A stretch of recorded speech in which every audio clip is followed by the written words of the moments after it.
হযরত আমর ইবনে আস রাদিয়াল্লাহু তাআলা একটা হাদিস আমি আপনাদের সামনে পড়েছিলাম। আয়াত হলো আর রহমানুর রহিম, আল্লাহ রাব্বুল আলামিন দয়ালু অতি দয়ালু।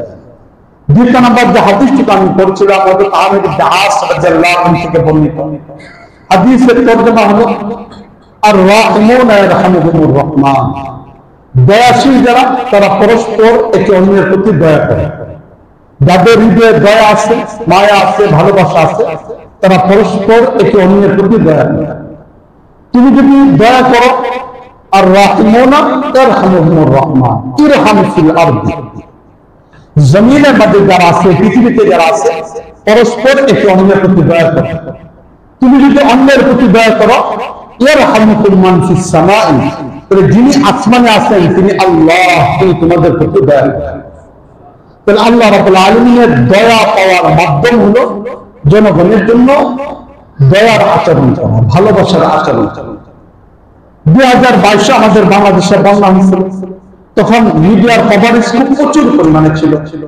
এই মিডিয়ার প্রচুর কভারেজ থাকার কারণে তৎকালীন দিকে প্রচুর পরিমাণে বাংলাদেশের সকল মানুষগুলো সহযোগিতা, কিন্তু বলতে গেলে এবারও বন্যা 2022-এর বন্যা সমপর্যায়, কিন্তু কভারেজ না থাকার কারণে, মিডিয়াতে না আসার কারণে এটা খুব ভয়াবহ আকার ধারণ করছে।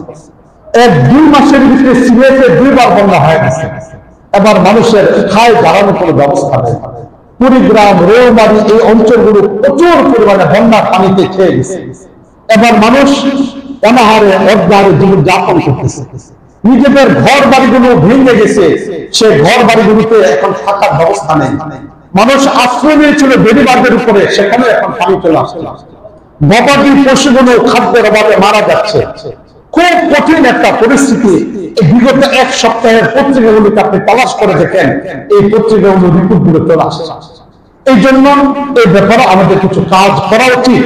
এই মানুষগুলোর ব্যাপারে আমাদের সহযোগিতার হাতকে বাড়ানো উচিত। আমি যতটুকু জানি যে আপনাদের এই মসজিদ এবং এই মসজিদের মুসল্লি তারা পূর্ব থেকে এক সহনশীল তারা হাতকে বাড়ি দিয়ে আপনারা কাজ করে আসছে। ইতিপূর্বে আপনারা ব্যাপকভাবে এখানে কাজ করেছেন। আপনাদের মসজিদের তত্ত্বাবধানে মুরব্বীরা যারা এখানে আছেন, এলাকার কমিটিতে যারা আছেন, তাদের তত্ত্বাবধানে 2022-এ ব্যাপকভাবে পান বিভিন্ন জায়গায় বিতরণ করা হয়েছে। এবং আমি নিজেও দেখেছি যে গত কুরবানির আগের জুমায় যখন আমি বয়ান করেছি এবং অমুসলিমদের ভিতরে কুরবানির গোশত বিতরণের ব্যাপারে যখন আলোচনা করেছি, ঠিক ওই সময়টার ভিতরে আপনারা জুমার নামাজের আগে যে টাকাটা তাৎক্ষণিকভাবে সংগ্রহ করে আমাকে দিয়েছেন, সেই টাকার পরিমাণ ছিল 1,02,069 টাকা। চিন্তা করে দেখেন, পূর্ব থেকে ঘোষণা দেওয়ার আগে এই পরিমাণ টাকা আপনারা দিয়েছেন। যে টাকা দিয়ে আমরা মধুপুর গড়ে 97,000 টাকা দিয়ে গরু কিনে সেখানে গোশত বিতরণ করেছি। এটার পাশাপাশি মধুপুর গড়ে যেখানে আমরা গিয়েছিলাম মাগন্তিপুর, এর পাশেই আমরা যাওয়ার পরে তথ্য পাইছি সেখানে একটা গ্রামে 36টা পরিবার ছিল যেখানে একজনও কুরবানি দেয়নি। সেখানে মুসলিমদের সংখ্যা বেশি, একটা পরিবারও সেখানে কুরবানির ব্যবস্থা ছিল না। সেদিন তাদের মধ্যে কোনো বস্তু যায়নি। এই বিষয়টা জানার পরে তাৎক্ষণিকভাবে আরো বিভিন্ন জায়গায় যোগাযোগ করে তখন উপস্থিত থেকে সেখানে 12,24,000 টাকা সংগ্রহ করে 2টা ছাগল কিনে তাদের মধ্যে বস্তু বিতরণ করছে। এইভাবে আপনাদের এই টাকা দিয়ে অন্যদের সহযোগিতার কাজ করতেছে। এই জন্য আপনাদের ঐতিহ্য একটা রয়েছে। এই জন্য আমি মনে করবো এই কথা যে আজকে আমাদের মসজিদের টাকা উঠানোর পরে, যেহেতু মসজিদের কাজ হচ্ছে, বিভিন্ন কাজের প্রয়োজন পড়ে, এটার পরে যারা পারেন এই ত্রাণের বিষয়টাকে নিয়ে ফিকির করেন। যদি আপনারা আপনাদের উদ্যোগে করেন, এখানে একত্রিত করেন, প্রয়োজনে 4-5 দিন সময় নিয়ে আপনারা এই কাজটা করেন। যারা এখানে ইমাম সাহেব আছেন, মুয়াজ্জিন সাহেব আছেন, খাদেম আছেন, কমিটি যারা আছেন, তাদেরকে টাকা দিয়ে আপনারা যদি কোথাও যেতে চান, আপনাদের উপস্থিতিতে আপনারা সেখানে পৌঁছে দেবেন। আর যদি আমার সহযোগিতার প্রয়োজন পড়ে, তাহলেও আমি আপনাদেরকে সহযোগিতা করার চেষ্টা করব।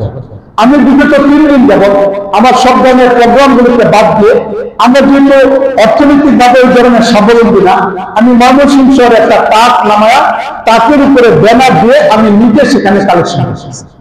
আজকে পর্যন্ত আমার কাছে এই পর্যন্ত প্রায় 7-8 লাখ টাকা জমা হয়েছে। আজকে সকালবেলা একটা টিম আমাদের রোমারিতে চলে গেছে, সেখানে ত্রাণ বিতরণ করতেছে। কিছুক্ষণ আগে রোমারি থেকে ফোন আসছে যে এখানে একটা মসজিদ ছিল, মাটি চরের ভিতরে একটা মসজিদ ছিল, মসজিদের ফ্লোরের মাটিটা সম্পূর্ণ ভেঙে চলে গেছে। টিন ছিল, টিনগুলো ভেঙে গেছে।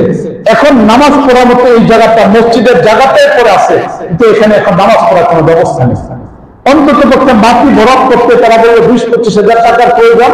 টিন দিয়ে যদি অন্তত পক্ষে একটু করে দেওয়া হয় 60 থেকে 70 হাজার, 80 থেকে 90 হাজার টাকা যদি ব্যবস্থা হয়, তাহলে এই জায়গাতে আবার পুরাতন এই মসজিদটা তৈরি করে দেওয়া সম্ভব হবে। এখন সম্পূর্ণ নামাজের জন্য ব্যবস্থা নাই, কোনো কিছু নাই। এই কথাটা নামাজের আগে আমাকে ফোন করে জানাইছে যে টিম তারা এখানে কাজ করতেছে, আমার একটা কঠিন পরিস্থিতির মধ্যে আছে। এই জন্য আপনারা 3 থেকে 4 দিনের একটা পরিকল্পনা নিয়ে আপনারা কিভাবে করবেন এটার ব্যাপারে একটু সহযোগিতা ইমাম সাহেব অন্য যারা আছেন, কমিটির যারা আছেন, তোমাদের মাধ্যমে কাজটাকে করার জন্য চেষ্টা করবেন। এই হলো তৃতীয় নম্বর একটা কথা। তাহলে মহরমের ব্যাপারে কথা বললাম সংক্ষিপ্ত আকারে, নবীকে যারা গালি দিবে তাদের ব্যাপারে কথা বললাম, বন্যার এই পরিস্থিতির ব্যাপারে মালিকের কাছ থেকে রহমত পাওয়ার একটা সুবর্ণ সুযোগ চলে আসছে। হাদিস থেকে মিথ্যা হতে পারে না। মালিক বলছেন দুনিয়াবাসী কারো প্রতি দয়া করো, আসমানের মালিক তোমার প্রতি দয়া করবে। আমরা দুনিয়ার মানুষের চেয়ে মালিকের রহমতটা আমাদের অত্যন্ত জরুরি। এই জন্য যার যতটুকু আছে, যতটুকু পারা যায় সহযোগিতার হাতকে বাড়াই দেওয়ার চেষ্টা করে। 3 নম্বর আরেকটা বিষয়, সেই বিষয়টা হলো এই যে আমি এই ঈদের আগে জুমার মধ্যে বলেছিলাম যে আমাদের বাংলাদেশের পরিস্থিতি অত্যন্ত নাজুক, অত্যন্ত নাজুক। এদেশের স্বাধীনতা সার্বভৌমত্ব আমরা রাখতে পারবো কিনা, এটা আমাদের জন্য অত্যন্ত কঠিন হুমকির সম্মুখে পড়ে গেছে। আমরা একদিক থেকে হিন্দু উগ্রবাদী মৌলবাদী সন্ত্রাসী সংগঠন আমাদের দেশকে শেষ করে দিচ্ছে, অপর দিক থেকে খ্রিস্টান মিশনারিদের অপতৎপরতা আমাদের স্বাধীনতা হুমকির মুখে পড়ে গিয়েছে। এমন অবস্থায় আমরা পেরেশান।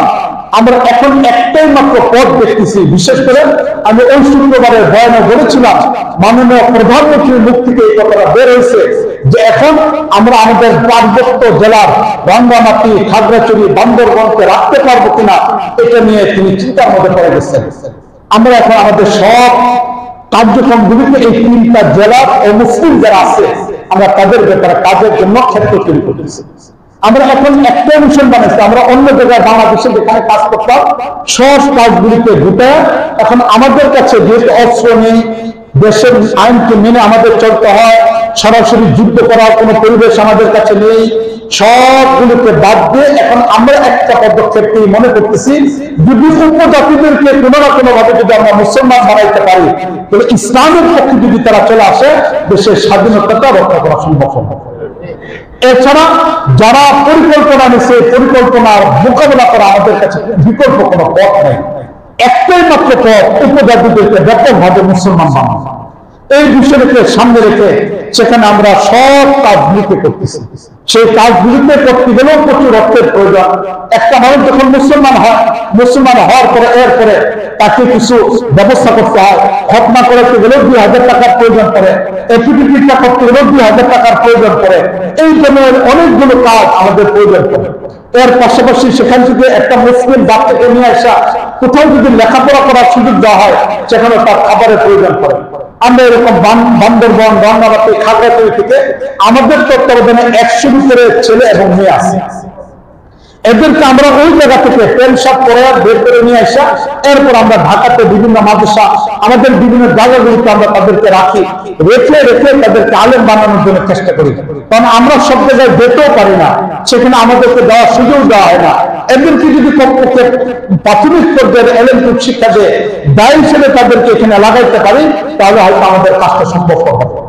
এই বিষয়টাকে আপনারা চিন্তা ভাবনা করবেন, কিভাবে এই বিষয়টাকে করা যায়, দেশ এবং দেশের স্বাধীনতা কি করে রক্ষা করা যায়, সর্বপরিমাণ এবং ইসলামকে নিয়ে কি করে আমরা চলতে পারি, এই ফিকিরটাকে সাথে রাখার চেষ্টা করবেন। এই তো এই মাসের 19, 20, 21, 22 3-4 দিন পর্যন্ত আমি নিজে বান্দরবনে থাকবো, সেখানে কাজের জন্য চলে যাব। আমাদের ইমাম সাহেব বলছিলেন যে এর আগেও তিনি সফরে গিয়েছেন, এছাড়াও যদি আমার সাথে কেউ সফরে যেতে চান তাহলে ইনশাআল্লাহ যোগাযোগ করলে আমার সাথে সফরে যেতে পারবেন, আমরা কিভাবে কাজ করি এটাও দেখতে পারবেন। এইভাবে আমাদের এই বিষয়গুলোর সাথে আপনাদের জন্য সংশ্লিষ্ট হন।